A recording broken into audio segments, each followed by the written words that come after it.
প্রিয় দর্শক, জানিয়ে দেব আমাদের হাতে থাকা সর্বশেষ বাংলা খবর। চ্যানেলটি সাবস্ক্রাইব করে আমাদের সাথেই থাকুন। জুলাই জাতীয় সনদ স্বাক্ষর অনুষ্ঠান পেছাল। জুলাই জাতীয় সনদ স্বাক্ষর অনুষ্ঠান 2 দিন পেছানোর সিদ্ধান্ত হয়েছে। আগামী 15 অক্টোবরের পরিবর্তে 17 অক্টোবর অর্থাৎ শুক্রবার এই সনদ স্বাক্ষর অনুষ্ঠিত হবে। শনিবার 11 অক্টোবর রাষ্ট্রীয় অতিথি ভবন যমুনায় প্রধান উপদেষ্টার সভাপতিত্বে অনুষ্ঠিত এক বৈঠকে ঐক্যমত কমিশন এ সিদ্ধান্ত নেয় বলে এক সংবাদ বিজ্ঞপ্তিতে জানিয়েছে প্রধান উপদেষ্টার প্রেস উইং।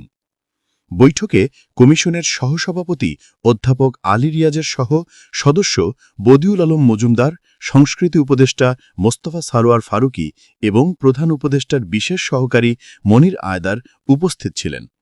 বৈঠক শেষে ঐক্যমত কমিশনের সহসভাপতি আলী রিয়াজকে উদ্ধৃত করে বিজ্ঞপ্তিতে বলা হয়, জুলাই সনদ স্বাক্ষর অনুষ্ঠান একটি ঐতিহাসিক ঘটনা। আগ্রহী জনগণের অংশগ্রহণের সুবিধার্থে অনুষ্ঠানটি 17 অক্টোবর অর্থাৎ শুক্রবার জাতীয় সংসদ ভবনের দক্ষিণ প্লাজায় অনুষ্ঠিত হবে। বিজ্ঞপ্তিতে আরও বলা হয়, প্রধান উপদেষ্টার সঙ্গে বৈঠকে সিদ্ধান্ত নেওয়া হয় যে জুলাই সনদ স্বাক্ষর অনুষ্ঠানে দেশের বিভিন্ন রাজনৈতিক দল ও জোটের প্রতিনিধিরা অংশ নেবেন। এছাড়া সেখানে বিভিন্ন শ্রেণী ও পেশার প্রতিনিধিদের আমন্ত্রণ জানানো হবে।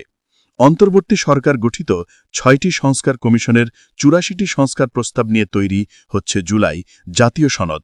এই সনদে স্বাক্ষরের জন্য ঐক্যমত প্রতিষ্ঠায় রাজনৈতিক দলগুলোর সঙ্গে ধারাবাহিক বৈঠক চালিয়ে যায় জাতীয় ঐক্যমত কমিশন। সব বিষয়ে মতৈক্য না হলেও কমিশন জানিয়েছে, আগামীকাল রোববার নাগাদ সনদ বাস্তবায়নের উপায় নিয়ে সরকারের কাছে সুপারিশ দেবে তারা। এবার জানিয়ে দেব, শেখ হাসিনার মামলায় রবিবার থেকে যুক্তিতর্ক শুরু হবে, সরাসরি সম্প্রচার। জুলাই অগাস্ট অভ্যুত্থানের ঘটনায় সাবেক প্রধানমন্ত্রী শেখ হাসিনাসহ 3 জনের বিরুদ্ধে করা মানবতা বিরোধী অপরাধের মামলার রবিবার থেকে যুক্তিতর্ক শুরু হবে। আন্তর্জাতিক অপরাধ ট্রাইব্যুনালের অনুমতি সাপেক্ষে যুক্তিতর্ক সরাসরি সম্প্রচার করা হবে।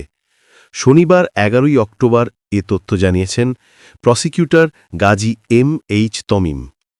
এর আগে বৃহস্পতিবার এ মামলার তদন্ত কর্মকর্তা ও শেষ সাক্ষী মোহাম্মদ আলমগীরকে আসামি পক্ষের রাষ্ট্রনিযুক্ত আইনজীবী জেরা শেষ করেন।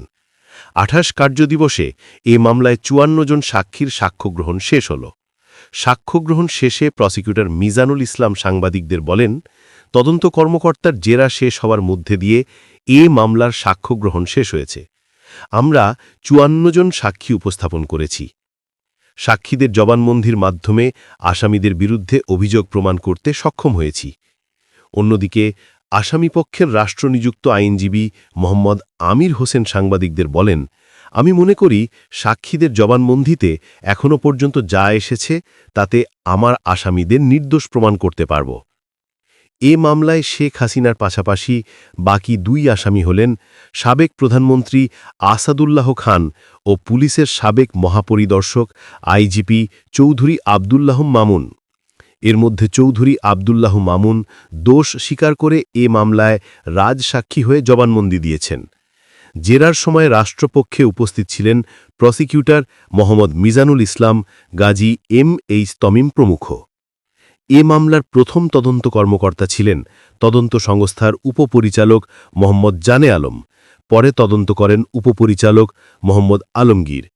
সার্বিক সহযোগিতা করেছিলেন বিশেষ তদন্তকারী কর্মকর্তা তানভীর হাসান জোহা।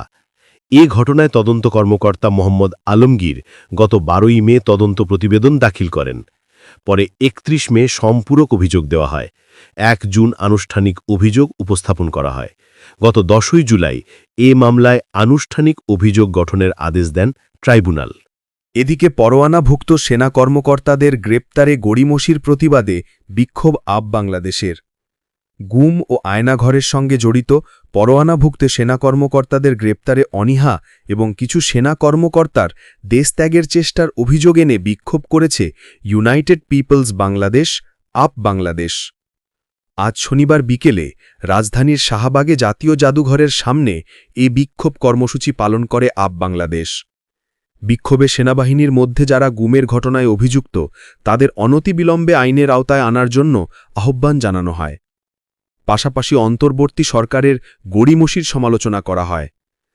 আপ বাংলাদেশের সদস্য সচিব আরেফিন মোহাম্মদ হিজবুল্লাহ বলেন, গণ অভ্যুত্থানের পর আমরা আশা করেছিলাম অন্তর্বর্তী সরকার সবার আগে গত ১৭ বছরের গুম, খুন, সন্ত্রাস এবং মানুষের জানমালের নিরাপত্তাকে বিঘ্নিত করার সঙ্গে যারা জড়িত তাদের বিচারের মুখোমুখি করবে। কিন্তু দুঃখের বিষয়, অন্তর্বর্তী সরকার গঠনের পর গুম, খুন এবং গণহত্যার সঙ্গে জড়িত ব্যক্তিদের বিচারের মুখোমুখি করার বিষয়ে সবচেয়ে বেশি অবহেলা করে হয়েছে। সব শেষ জানিয়ে দেব, জাতীয় পার্টিকে একটু দৌড়ানি দেওয়া হয়েছে। পুলিশের বাধার কারণে আজ শনিবার বিকেলে রাজধানীর কাঁকরাইলে দলীয় কার্যালয়ের সামনে সমাবেশ করতে পারেনি জাতীয় পার্টি। তবে পুলিশ বলছে তাদের কিছুই করা হয়নি, একটু দৌড়ানি দেওয়া হয়েছে।